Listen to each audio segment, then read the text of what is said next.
सो सब तव प्रताप रघुराई, नाथ न कछु मोरी प्रभुताई। अर्थात यह सब तो है हे रघुनाथ जी, यह सब आपका ही प्रताप है। हे प्रभु श्री राम, ये आपका ही प्रताप है। हे नाथ, इसमें मेरी प्रभुता या मेरी कोई भी बड़ाई नहीं है, ये सब आपकी ही कृपा है। ऐसे अपने राम भक्त हनुमान हैं। जय श्री राम मित्रों, मैं प्रभु श्री राम का वंशज राम वंशज अभयवीर आपका आपके चैनल में हार्दिक स्वागत एवं अभिनंदन करता हूं। अगर आप चैनल में नए हों तो चैनल को लाइक करें, सब्सक्राइब करें और शेयर करें और साथ ही साथ मेंबरशिप जरूर लें। मित्रों, आज मैं श्री राम जन्मभूमि बीम निर्माण के संबंध में बहुत ही महत्वपूर्ण जानकारी आपको देने जा रहा हूं। मित्रों, श्री राम जन्मभूमि बीम निर्माण का कार्य बहुत ही तीव्र गति से अब प्रारंभ हो गया है और बीम के सारे पत्थर श्री राम मंदिर कार्यशाला रामसेवकपुरम से राम जन्मभूमि परिसर में लाए जा चुके हैं और बीम निर्माण के पश्चात ही छत निर्माण का भी कार्य बहुत ही तीव्र गति से प्रारंभ हो जाएगा। सभी राम भक्तों के लिए ये बड़े ही हर्ष की बात है कि सोमवार को पहले ही दिन गर्भगृह पर मकराना मार्बल के 8 बीम लगाए जा चुके हैं और श्री राम जन्मभूमि तीर्थ क्षेत्र ट्रस्ट की जानकारी के अनुसार छत पर लगने वाले बीम के पत्थरों को श्री राम जन्मभूमि परिसर में पूरी तरीके से लाया जा चुका है और श्री राम जन्मभूमि पर रामलला के मंदिर का निर्माण कार्य भी बहुत ही तीव्र गति से चल रहा है। बीम निर्माण के संबंध में L&T कंपनी के सहायक प्रोजेक्ट मैनेजर चंद्रशेखर सोमपुरा ने हमसे बहुत ही महत्वपूर्ण अपडेट साझा की हैं, आप सुन सकते हैं। गर्भगृह का क्लेडिंग वर्क का काम पूरा हो गया है, जो राजस्थान के मकराना जिले मकराना का है पत्थर, संगमरमर का पत्थर है।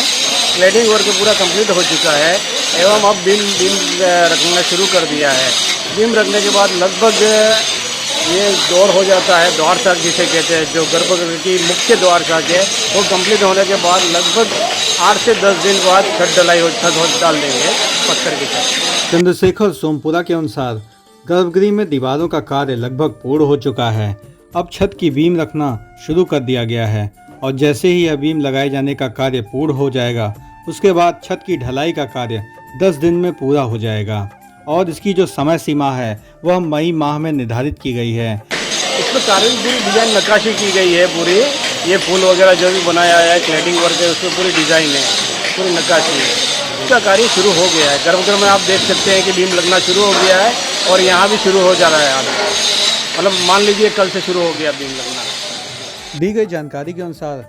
पूर्णतः स्पष्ट होता है कि गर्भगृह में दीवारों का कार्य लगभग पूर्ण हो चुका है और छत पर बीम रखना शुरू कर दिया गया है और यह प्रक्रिया सोमवार से प्रारंभ की गई है।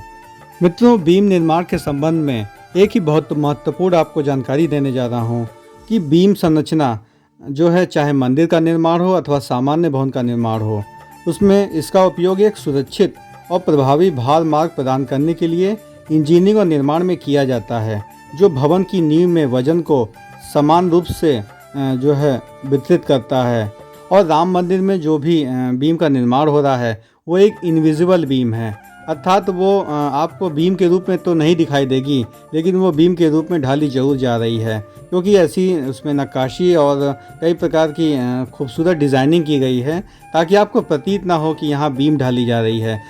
श्री राम जन्मभूमि ट्रस्ट द्वारा दी गई जानकारी के अनुसार परकोटे के 800 मीटर का निर्माण बहुत ही तीव्र गति से चल रहा है और भव्य मंदिर में जाने से पहले गोपुरम द्वार बनाया जाएगा और जो कि 32 सीढ़ियों को चढ़कर सिंह द्वार से प्रवेश करने के बाद रंग मंडप, नृत्य मंडप और गुड़ी मंडप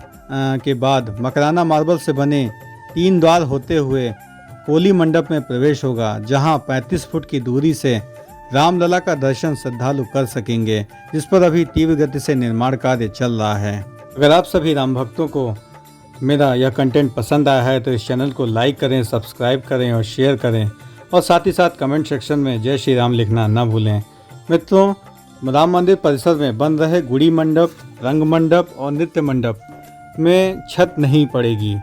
और ऊंचे शिखर वाले तीनों मंडपों में छत बिल्कुल नहीं होगी और इन मंडप के ऊपर गोलाकार शिखर और गुंबद आपको दिखाई देंगे।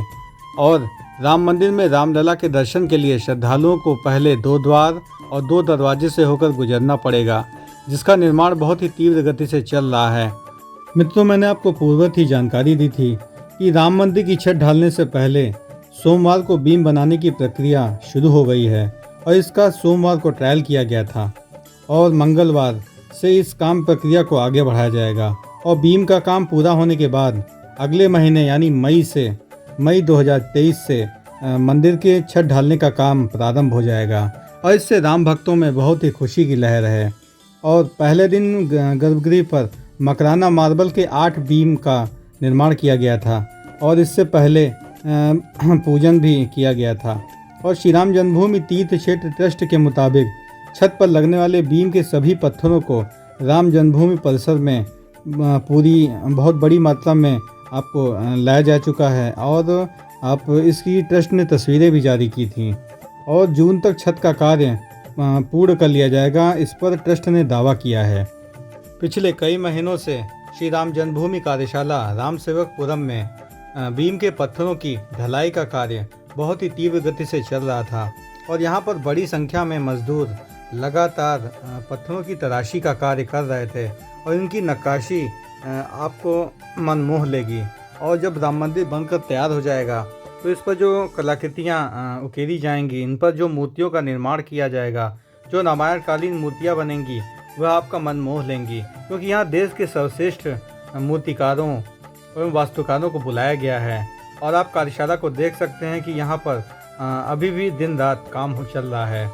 और बीम निर्माण के बाद ही तुरंत छत का निर्माण कार्य भी प्रारंभ हो जाएगा। तो इसी क्रम में यहाँ पर दिन रात पत्थरों को तैयार करके श्री राम जन्मभूमि परिसर में भेजा जा रहा है। और आप देख सकते हैं कि यहाँ कितने खूबसूरत ढंग से पत्थरों की नक्काशी की जा रही है और सभी 166 पिलर लगभग लगाए जा चुके हैं।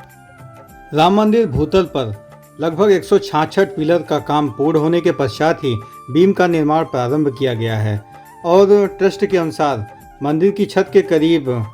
200 बीम की नक्काशी का कार्य पूर्ण हो चुका है और बीम की तराशी रामसेवकपुरम रामघाट स्थित कार्यशाला में हो रही है। आप देख सकते हैं कि कार्यशाला में मजदूर दिन रात काम कर रहे हैं और चाहे वो राम मंदिर का गर्भगृह हो और चाहे वह विभिन्न प्रकार के मंडप हों, सभी के जो पत्थरों की तराशी है वो इसी कार्यशाला में हो रही है। मित्रों, यह श्री राम जन्मभूमि कार्यशाला 1989 से ही स्थापित की गई थी और जिसकी आधारशिला परमहंस दास एवं अशोक सिंघल जी ने रखी थी और तभी से ही श्री राम जन्मभूमि आंदोलन के बाद से ही यहाँ पर पत्थर तराशी का कार्य बहुत ही तीव्र गति से चल रहा है। पुरातन भारतीय वास्तुशैली की नागर शैली में राजस्थान भरतपुर के बंसी पहाड़पुर के पत्थरों से